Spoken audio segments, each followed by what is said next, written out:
What's going on there, Jimmy James? Sounds like either the brake shoes are gone or something stuck in there.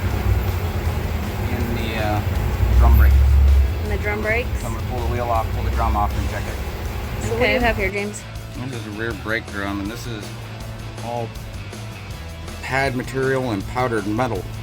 Oh, I see. And this is the rear. So that needs to be replaced. Yep. 2 new rear drums and new shoes. And what'd you find in there, James? A piece of the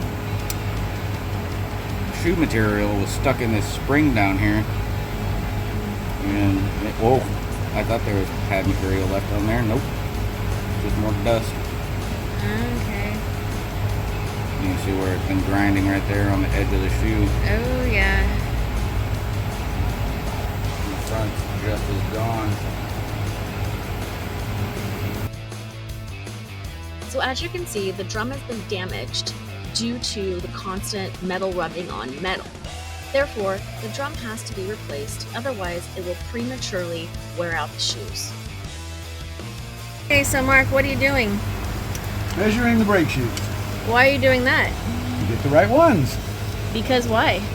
Because they come in 2 different sizes. And our system doesn't tell you which.